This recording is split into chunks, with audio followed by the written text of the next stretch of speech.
You're listening to an Airwave Media Podcast.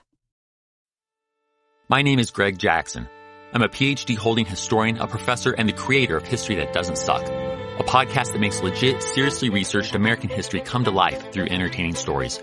Join me for a chronological telling of the United States story, from the Revolution to fractious Civil War, tenacious inventors, brave reformers, and more. With more than 100 episodes, you can already binge listen your way from 1776 to the early 20th century. Listen to History That Doesn't Suck on Spotify.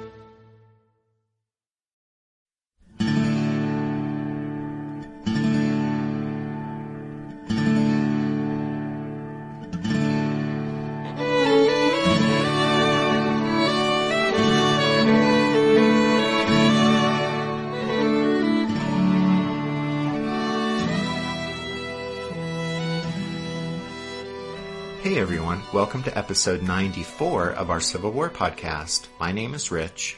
And I'm Tracy. Hello y'all. Thanks for tuning into the podcast. With this episode, we'll wrap up the story of the Fort Henry, Fort Donelson campaign. When we started off, as y'all will recall, Brigadier General Ulysses S. Grant and Flag Officer Andrew Foote were given the green light by their superior, Major General Henry Halleck, to attack Fort Henry on the Tennessee River. The Federal troops were put ashore just downriver from the fort, and Grant planned to overwhelm Henry with a combined Army-Navy attack on February 6, 1862. But the same rains that had already nearly flooded Fort Henry had also turned the local dirt roads into muddy quagmires, so Grant's advance on the morning of the 6th was slowed to a crawl. But most of the Confederate defenders had already made a hasty exit, heading for Fort Donelson, 12 miles to the east, and so even before Grant's mud-spattered troops arrived at Fort Henry, Foote's ironclads and timberclads attacked the place and forced its surrender after a short bombardment. The victory opened the Tennessee River to the Yankee gunboats, which could range up the river all the way into the Deep South. And even before the smoke had cleared at Fort Henry, the three Federal timberclads proceeded to do just that, raiding upriver all the way to Florence in northwestern Alabama. The fall of Fort Henry meant that Confederate General Albert Sidney Johnston's defensive line in the war's western theater had been cracked open. The Yankees' victory and their control of the Tennessee River meant that the rebels' fortified position on the Mississippi at Columbus, Kentucky, had been outflanked. The Confederates there would either have to evacuate the place or else be trapped and forced to surrender. But that was just the beginning of Albert Sidney Johnston's troubles.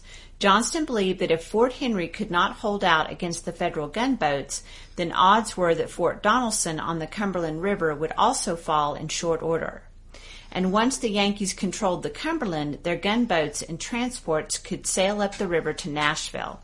And not only would the fall of Tennessee's state capital deprive the Confederacy of an important supply depot and manufacturing center, it would also cut off Johnston's army at Bowling Green, Kentucky. To meet these threats, Johnston consulted with the newly arrived PGT Beauregard. With the Federals' control of the Tennessee River essentially driving a wedge deep into the Confederacy's huge and sprawling Department No. 2, it was agreed that Beauregard would assume command of the western part of the department and supervise the evacuation of Columbus.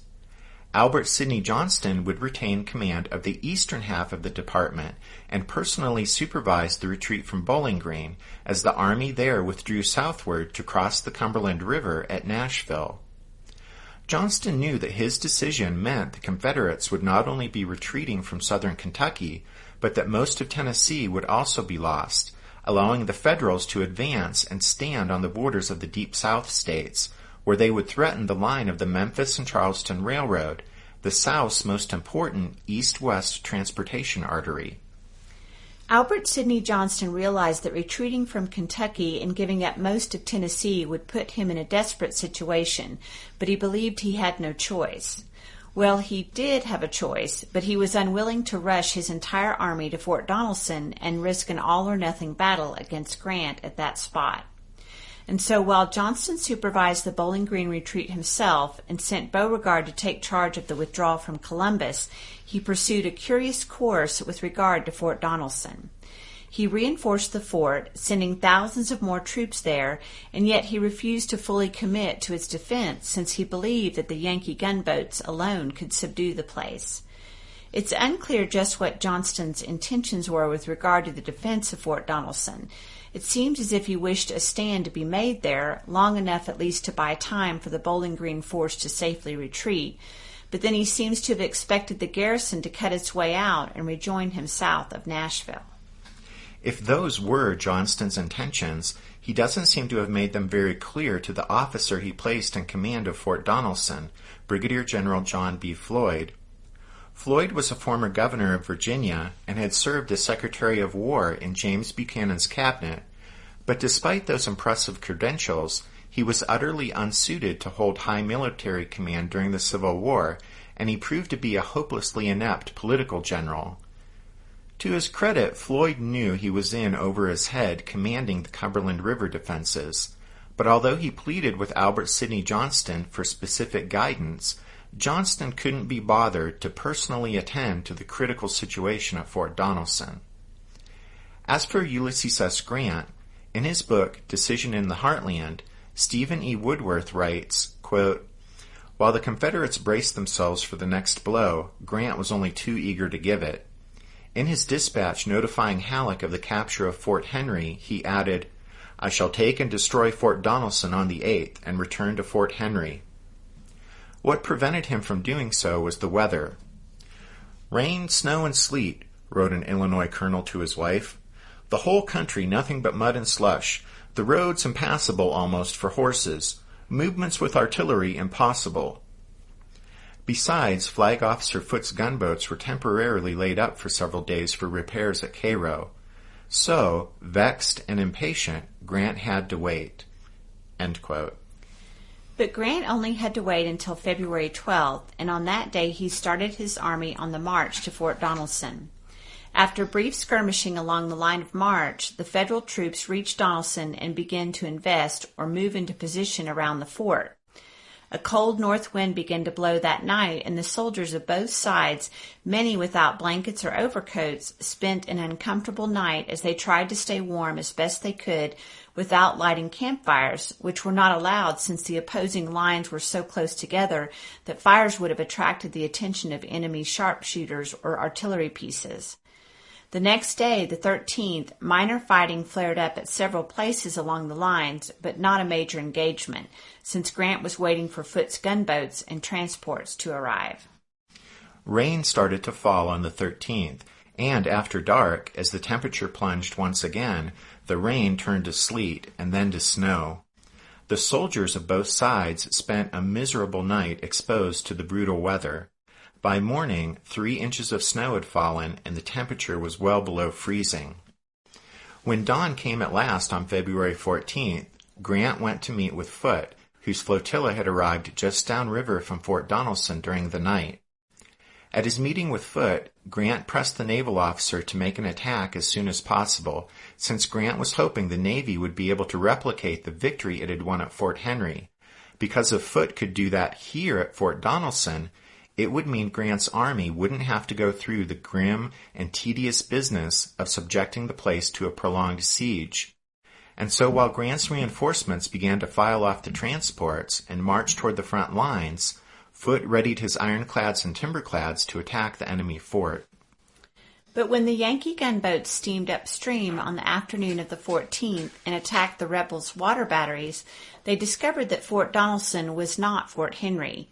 The guns at Fort Donelson were positioned in 2 batteries on a hillside above the riverbank, and so they could deliver plunging fire down onto the Federal ironclads.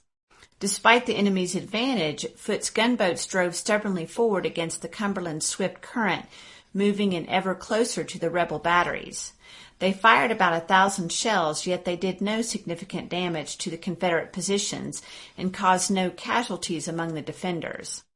The Southern gunners, on the other hand, pounded the attackers relentlessly with accurate and deadly fire, and one by one the Yankee ironclads were disabled and sent drifting back downstream. As the last battered ironclad disappeared from view downstream, a tremendous cheer went up from the Confederate lines, and the Federal troops listening inland knew what it meant. Grant's first plan for taking Fort Donelson had failed, and however much he disliked the idea, he would have to settle in to besiege the place. But unknown to Grant, the Confederate commanders inside the fort were making their own plans to avoid being trapped at Donelson during a prolonged siege. There had been a plan to attempt a breakout from the fort earlier that day, but the operation had hardly started before it was called off. Now, however, even though they had triumphed over the Yankee ironclads, Grant's army was only growing stronger, and so the rebel officers decided the time had come for the garrison to abandon Fort Donelson. To that end, in the morning, they would launch a surprise attack against the Federal lines, cut their way out to the southeast, and escape to join the rest of Albert Sidney Johnston's army.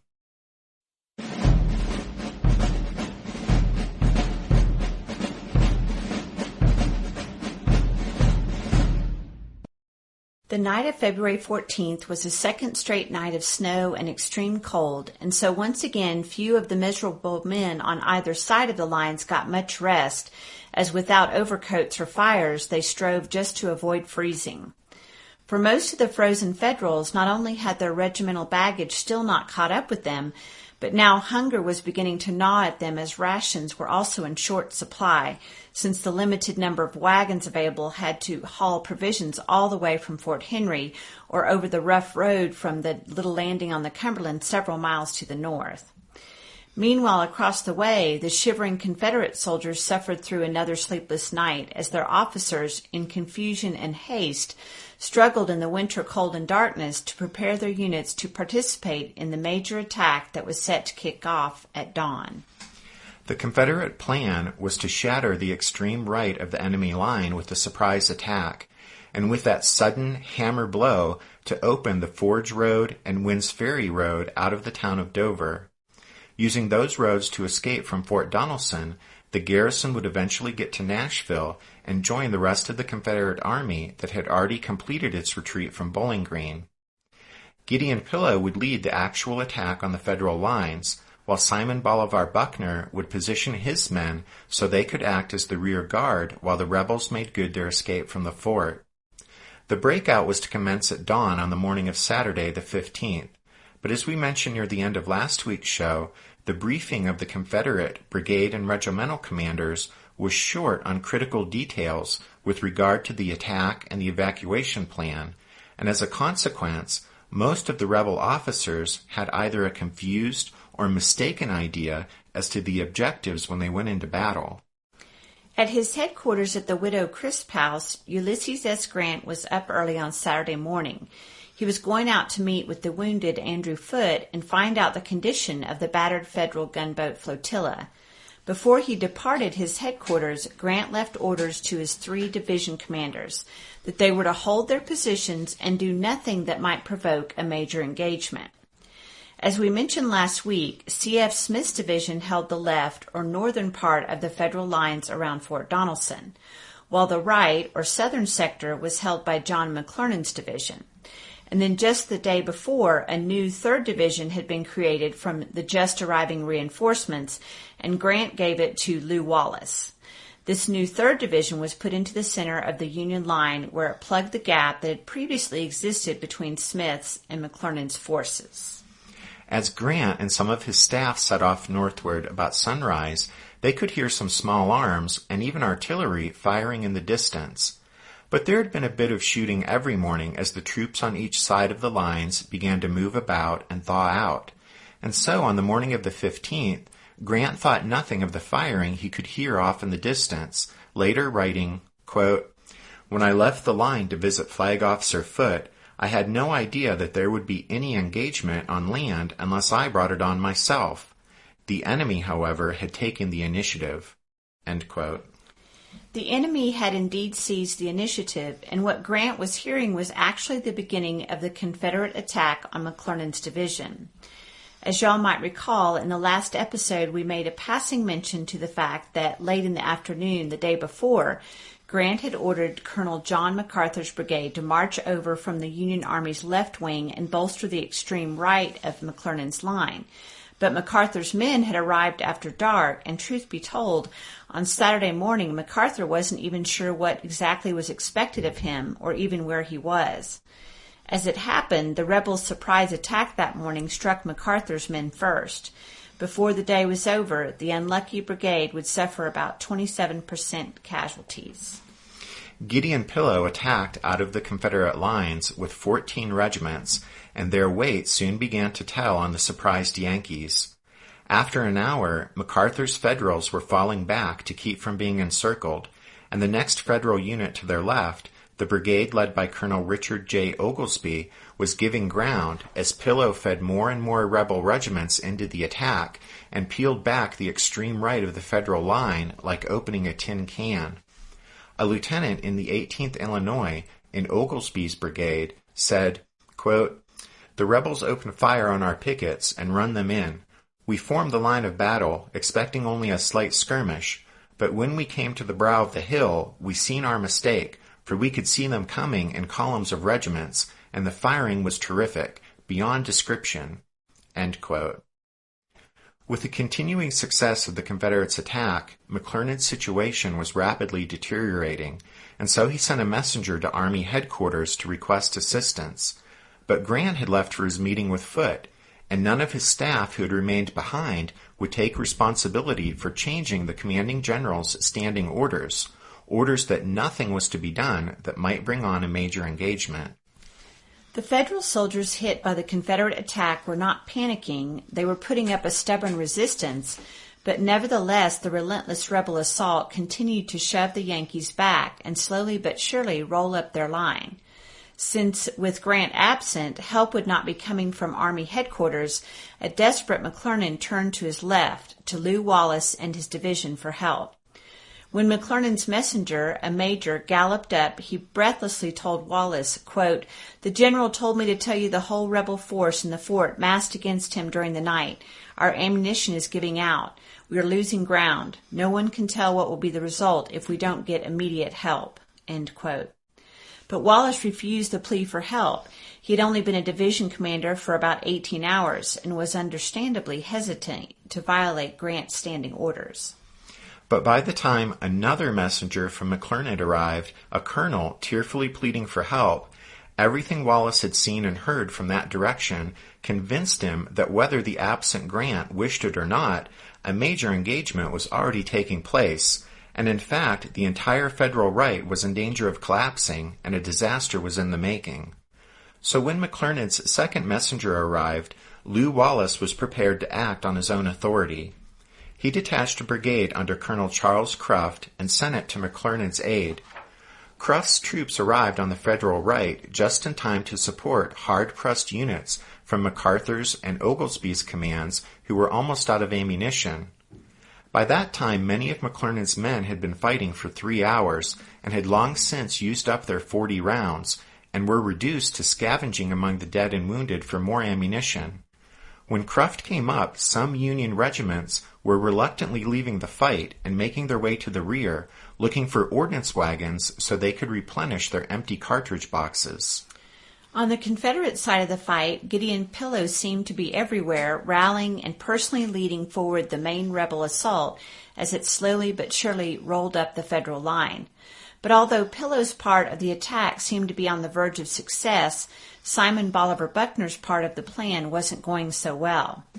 Leaving behind only a skeleton force to hold his sector of the lines in the north, Buckner, in the early morning darkness, was late arriving in the center, and it was about an hour after Pillow's assault kicked off before Buckner's division was in position to support the main Confederate attack. The ground in front of Buckner's force was the far left of McClernand's line and was held by Colonel W.H.L. Wallace's brigade. Federal Brigade Commander W.H.L. Wallace was no relation to Federal Division Commander Lew Wallace. Right. So, dear listeners, just keep in mind that now we have 2 Wallaces on the battlefield. Anyway, W.H.L. Wallace and his brigade were lined up on the Wynn's Ferry Road in front of Simon Bolivar Buckner's Confederates, and about 9 a.m. Buckner sent 3 regiments forward to probe the Federal position. but the rebels were hit with devastating fire from 3 Union artillery batteries on high ground, and Buckner's first attack was beaten back.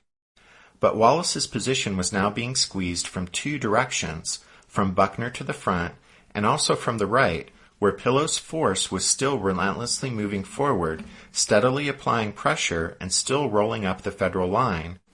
And so a bit later, when Buckner sent in a second, more determined attack, his men, with a major assist from Pillow's still advancing units, Buckner's men succeeded in pushing Wallace's brigade back and off the Winds Ferry Road.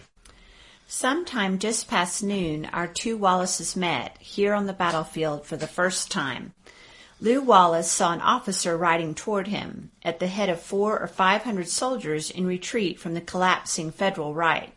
The officer was W.H.L. Wallace, leading the battered remnant of his brigade.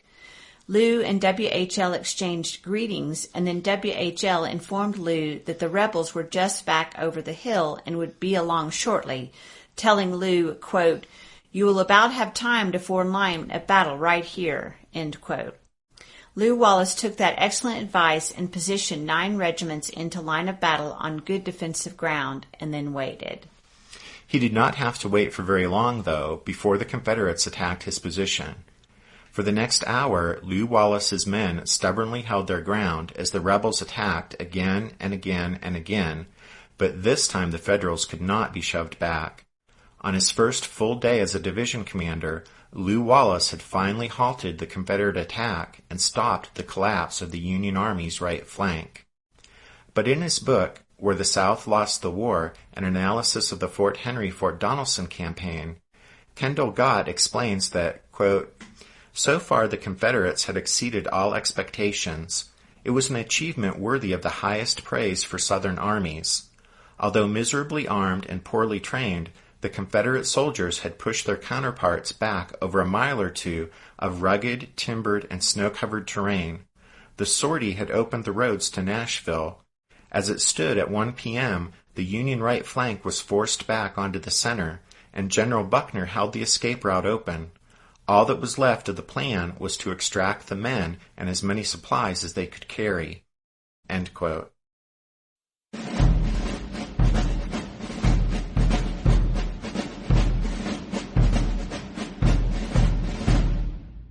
Did archaeologists discover Noah's Ark? Is the rapture coming as soon as the Euphrates River dries up? Does the Bible condemn abortion? Don't you wish you had a trustworthy academic resource to help make sense of all of this? Well, I'm Dan Beecher, and he's award-winning Bible scholar and TikTok sensation Dr. Dan McClellan, and we want to invite you to the Data Over Dogma podcast, where our mission is to increase public access to the academic study of the Bible and religion, and also to combat the spread of misinformation about the same. But, in a fun way. Every week we tackle fascinating topics, we go back to source materials in their original languages, and we interview top scholars in the field. So whether you're a devout believer, or you're just interested in a clear-eyed, deeply informed look at one of the most influential books of all time, we think you're going to love the Data Over Dogma podcast, wherever you subscribe to awesome shows. What's something you learned in history class that you feel wasn't the whole truth? Better yet, what's something you didn't learn at all that was omitted completely? That's what I'd like to call redacted history. I believe that all history, no matter how good or bad, needs to be told. There are wars, massacres, battles, and entire historical events that are just not in our school's history books. Have you ever heard of Mary Bowser? I didn't think so. My name is Andre White, the host of the Redacted History Podcast, the place where history's forgotten events, heroes, and villains get their story told, one episode at a time. So come huddle around the campfire with me and get ready to hear the stories that you were robbed of. And get comfortable. We're going to be here a while. The Redacted History Podcast. Real history never dies. Stream the Redacted History Podcast on Apple Podcasts, Spotify, or wherever else you get your podcasts. By early afternoon of Saturday, February 15, 1862, although Lew Wallace had finally stopped the relentless Confederate assault, the Federals were still battered, shaken, and in need of a commander to decide their next move. The Federal right had been rolled up like a carpet, and in spite of Wallace's stand, the rebels' escape route stood wide open. But at that moment, Gideon Pillow made a fateful decision that changed everything. Simon Bolivar Buckner's men were in position to hold open the hard-won escape route along the Wynn's Ferry and Forge roads. They had come with their knapsacks and rations, prepared to act as the rear guard while the rest of the Confederate Army marched away from Fort Donelson and retreated toward Nashville. But then Buckner was amazed to see that nearby Confederate troops were not escaping from the fort, but going back toward their original positions inside the rebel lines. That was because Pillow, without consulting with Floyd or Buckner, had ordered his men to fall back to the positions they had started from 9 hours earlier. Incredibly, Pillow believed the final decision to escape had not actually been made, and he apparently thought the Federals had been struck such a severe blow and were so disorganized that the Confederates could march back into the fort, gather up their belongings, and, at their leisure, be ready to evacuate the place later that night or early the next morning. Floyd had made himself scarce through most of the day, leaving Pillow and Buckner to see to the management of the battle. But now, upon learning of Pillow's retrograde movement, he finally asserted himself, asking in frustration, quote, "In the name of God, General Pillow, what have we been fighting for all day? Certainly not to show our powers, but solely to secure the Wynn's Ferry Road, and after securing it, you order it given up." End quote. It became clear that whatever Floyd and Buckner thought had been decided at the Council of War the night before, Pillow had other ideas. However, as the three Confederate brigadiers argued, and as Buckner's men now also withdrew back into the rebel lines, Ulysses S. Grant finally arrived on the battlefield, and he was about to exercise the sort of bold, decisive leadership that was sorely lacking on the Confederates' side of the lines. In his book, The Battle of Fort Donelson, No Terms But Unconditional Surrender, James R. Knight explains that, quote, "When Grant finished his meeting with Flag Officer Foote and arrived back on shore, an aide was waiting with news of the battle, and as fast as his horse could negotiate the frozen and slippery roads, Grant headed back. He arrived at the scene of Lew Wallace's stand to find Wallace and McClernand conferring. However shaken Grant might have been, he resisted the impulse to retreat and circle the wagons. Instead, he made an observation and two key decisions. Grant's observation was that the troops he saw who had fallen back from the Confederate onslaught weren't defeated, they were just leaderless. He rode among some of them, shouting for them to refill their cartridge boxes and reform. Soon, other officers joined in the effort, and some order began to emerge out of the chaos. Next, he ordered the roads retaken to prevent the escape of the Confederates in the night. This job he gave to McClernand, who would later convince Lew Wallace to do it instead. Finally, he decided to order an attack on the Confederate right, convinced that in order to mount an attack with that much manpower on their left, they must have stripped their right of most of its troops and left it vulnerable. That job went to C.F. Smith, who was already in position. Grant told an aide, "The one who attacks first now will be victorious, and the enemy will have to be in a hurry if he gets ahead of me." End quote. Leaving McClernand and Wallace, Grant rode off and found Smith, who had been commandant of cadets when Grant was at West Point, calmly sitting under a tree. Smith and the men of his division had spent all morning listening to the constant thunder of cannons and the rattle of musketry coming from the opposite end of the Federal lines.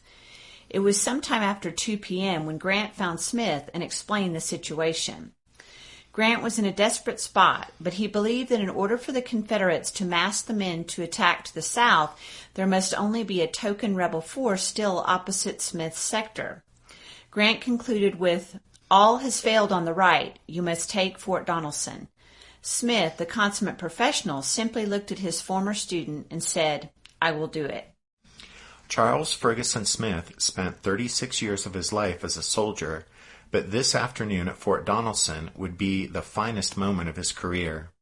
He quickly ordered that Colonel Jacob Lawman's brigade, with its 5 regiments, would lead the assault on the Confederate lines across the way, and Colonel John Cook's brigade was to advance and support on the right. Smith told his subordinate commanders that they were to steadily advance across the broken terrain. They were to rely on the bayonet and not to fire a shot until the enemy's works were reached and his line broken. Smith then rode up to the men of the 2nd Iowa in Lawman's brigade and told them that they would spearhead the Federal attack. His orders to them were brief and to the point. Smith said, "2nd Iowa, you must take the fort. Take the caps off your guns, fix bayonets, and I will lead you." The Confederate right wing had, in fact, been stripped of almost every regiment, and only a very thinly spread 30th Tennessee defended the sector that had previously been held by Simon Bolivar Buckner's entire division. But although few in number, the Tennesseans resisted fiercely, making the Yankees pay dearly for every yard they advanced. At the defenders' first volley, nearly 200 men of the 2nd Iowa fell dead or wounded, and the 25th Indiana soon suffered almost as many casualties as it advanced in support of the Iowans. But the Union soldiers moved steadily on, advancing off their ridge line, then down into a hollow choked with brush and fallen timber, then up the hill toward the Confederate entrenchments. As his men struggled up the steep slope, Smith, still mounted on his horse and making a perfect target, yet somehow untouched by the rebel fire, Smith bellowed, "Damn you, gentlemen, I see skulkers. I'll have none here. Come on, you volunteers. This is your chance. You volunteered to be killed, and now you can be." In Gott's book, he writes that, quote, "The colors of the 2nd Iowa were positioned with the left wing of the regiment. Early in the action, 4 musket balls felled Sergeant Harry B. Doolittle, who carried the flag. Corporal Sentius G. Page took up the colors, but soon fell dead. Corporal James M. Churcher carried them further, but received a wound that would cost him his arm. Corporal Harry E. Weaver was killed next, and Corporal Benjamin Robinson was shot in the face. The last man of the color guard on his feet, Corporal Voltaire P. Twombly, then took up the colors without hesitation, but was knocked down by a spent ball. In spite of the pain, he got up and carried the flag, and it was the first to be planted inside the enemy defensive works. For his actions that day, Twombly later received the Medal of Honor. The 2nd Iowa paid dearly for its place of honor on the field. Over half of its men became casualties during the assault." End quote. As the 2nd Iowa and the other regiments in Smith's division reached the Confederate line, the overwhelmed 30th Tennessee fled for their lives back toward the next ridge line. That last ridge was the only thing that stood between Smith's Federals and the Confederates' water batteries over on the Cumberland, but just at that moment, Simon Bolivar Buckner's troops arrived, coming back to their old sector at the Double Quick after the aborted breakout attempt. The last-minute arrival of Buckner's men finally stopped Smith's attack, and as night came on, the Federals took over what had been the Confederates' rifle pits and trenches, while Buckner's rebels spent another cold night on that last ridgeline. That last ridgeline was now all that stood between the Yankees and the river, and everyone assumed the fight would resume in the morning. As Smith had been making his assault, other Federal troops were also advancing. Since McClernand's division had been badly battered and disorganized by the morning's fighting, McClernand convinced Lew Wallace to use his division to retake the ground that had been lost, as Grant had ordered. And so, not long after Smith attacked to the north, Wallace went forward with 10 regiments back down the Winds Ferry Road. By that time, almost all of the Confederates had already withdrawn back into their lines, but one rebel brigade was still trying to hold the escape route open. The advancing Union soldiers pushed those rebels back toward their lines, and then the Federals kept right on moving forward, so that by nightfall, Lew Wallace's men had retaken most of the ground that had been lost that morning, but not all. As darkness fell, Wallace positioned his men to renew the assault in the morning, not to block every avenue of escape that the enemy might use. And how much of a gap still existed that night that the Confederates could have used to escape is still a matter of debate to this day. At any rate, in the end, it hardly mattered, for as the darkened battlefield gradually quieted and details from both sides combed the snow-covered ground for wounded, Inside the Confederate lines that night, another council of war would take place, and the decisions made at that meeting would seal the fate of most of Fort Donelson's defenders.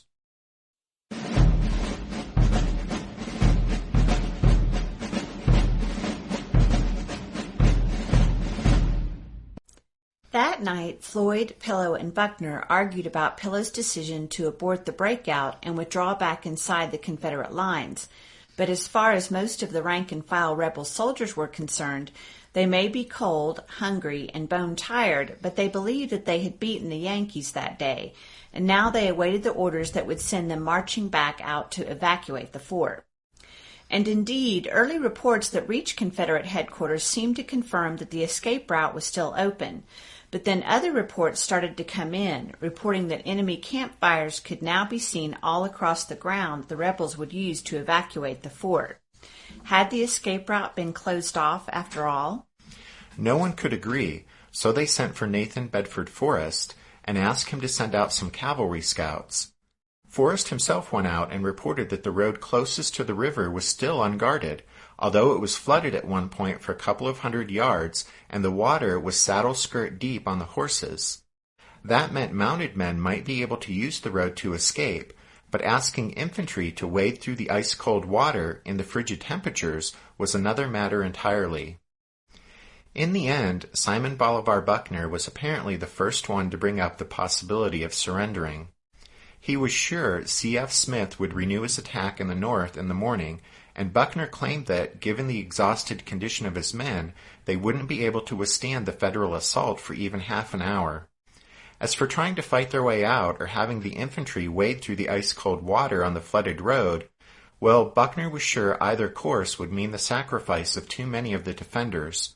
In fact, he thought they could lose 3/4 of the army, and so Buckner became fixated on surrendering the garrison. Gideon Pillow didn't believe the Confederates' situation was nearly as bleak as Buckner painted it, and, becoming annoyed at Buckner's defeatism, Pillow attempted to argue with his old personal enemy, but Floyd ended the debate when he indicated that his opinion matched Buckner's. Although Floyd agreed with Buckner that the fort's garrison must be surrendered to avoid a needless sacrifice of the men, Floyd had no intention of actually staying around for the capitulation, since he believed that because of his treacherous activity while serving as James Buchanan's Secretary of War, if the Federals got their hands on him now, they would try him for treason.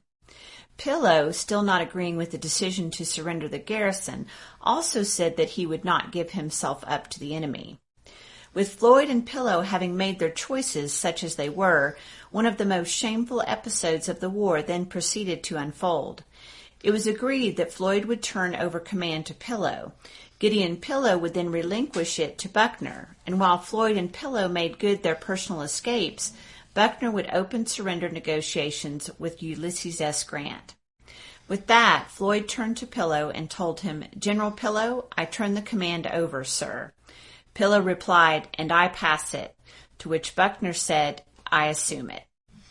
When Nathan Bedford Forrest heard of this ugly business, he returned to headquarters and wasn't shy about expressing his dissatisfaction at the unexpected turn of events, declaring, quote, "I did not come here with the purpose of surrendering my command, and would not do it if they would follow me out.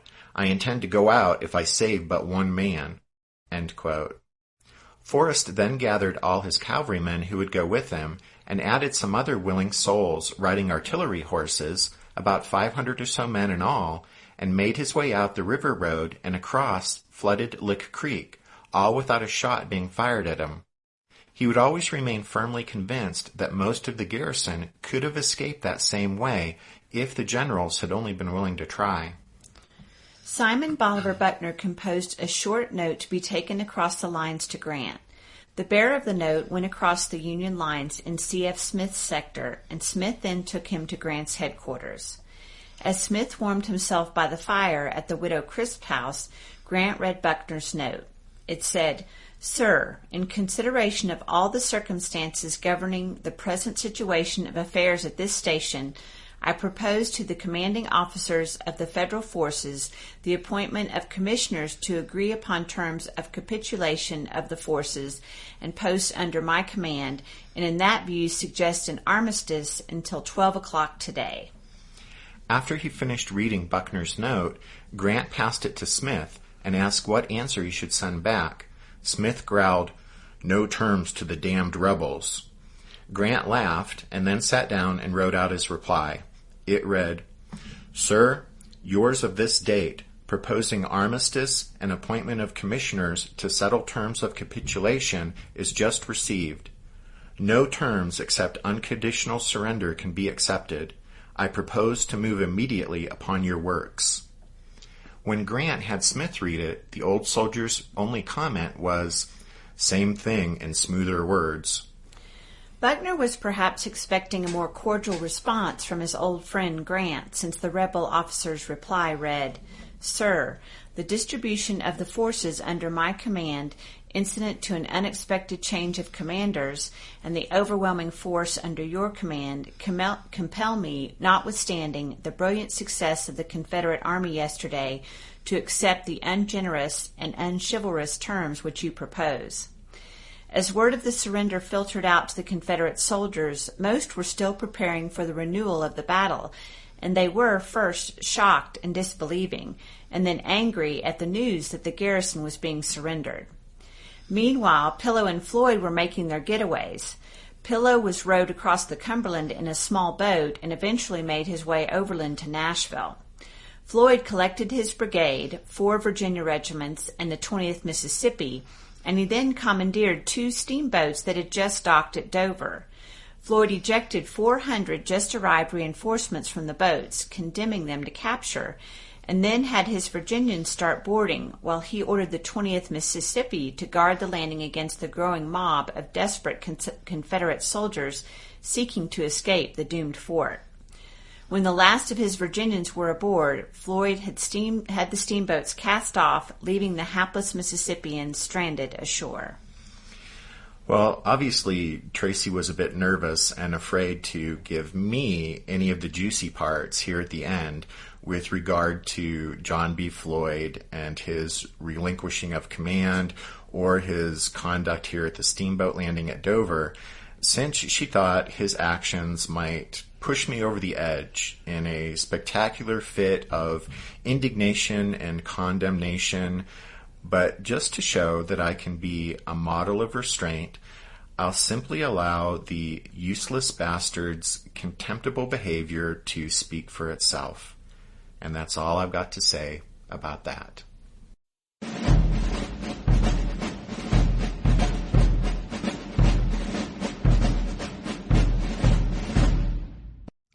On the 16th, Grant sent a message to Halleck in St. Louis, which began, quote, "General, I am very pleased to announce to you the unconditional surrender this morning of Fort Donelson, with 12,000 to 15,000 prisoners, at least 40 pieces of artillery, and a large amount of stores, horses, mules, and other public property."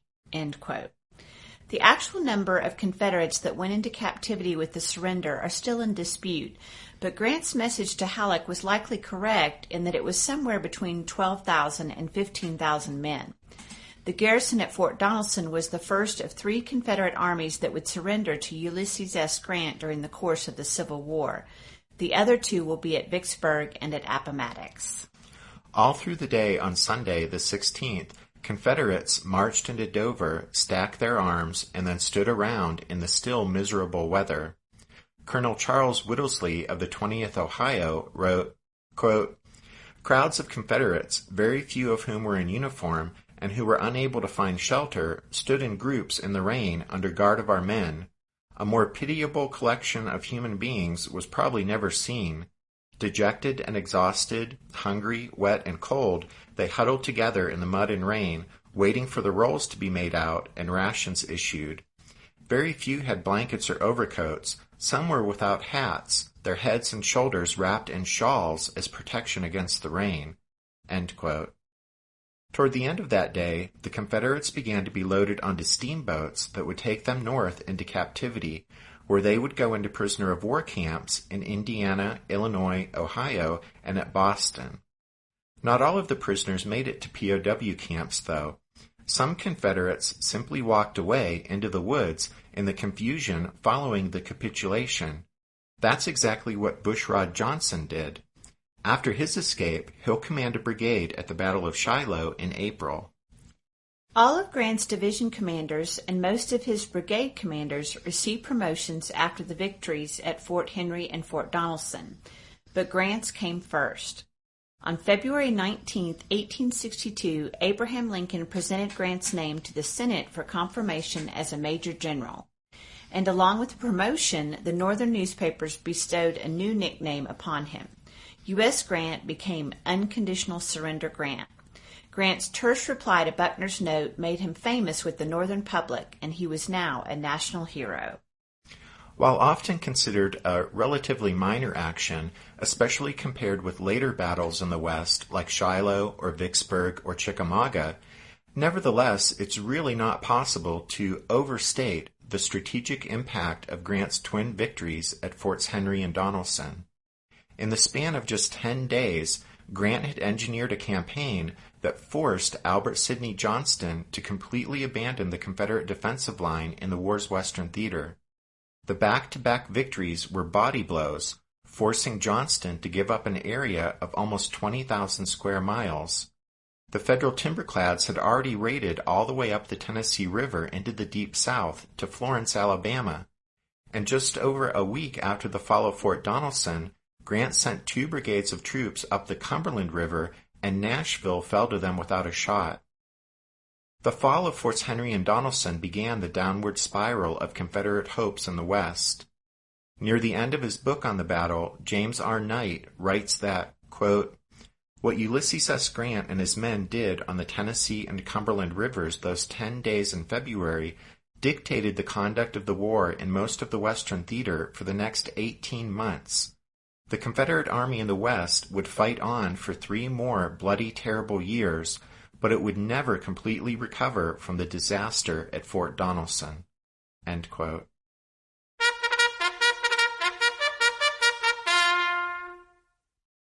That means it's time for this episode's book recommendation, and our recommendation this time is The Civil War in the West, Victory and Defeat from the Appalachians to the Mississippi by Earl J. Hess.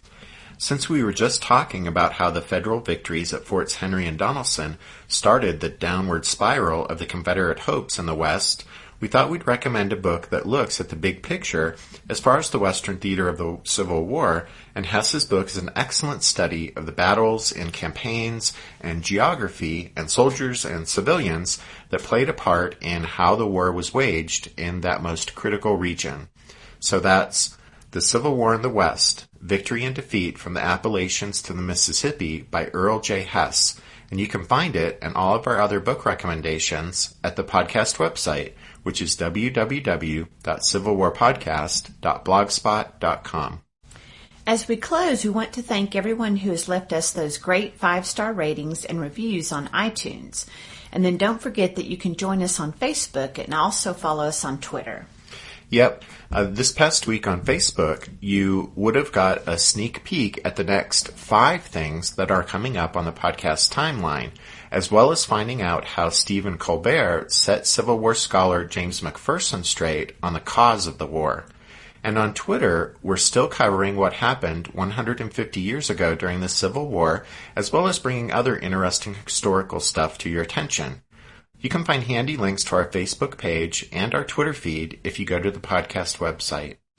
And then we want to be sure to thank Jason P. for his donation this past week.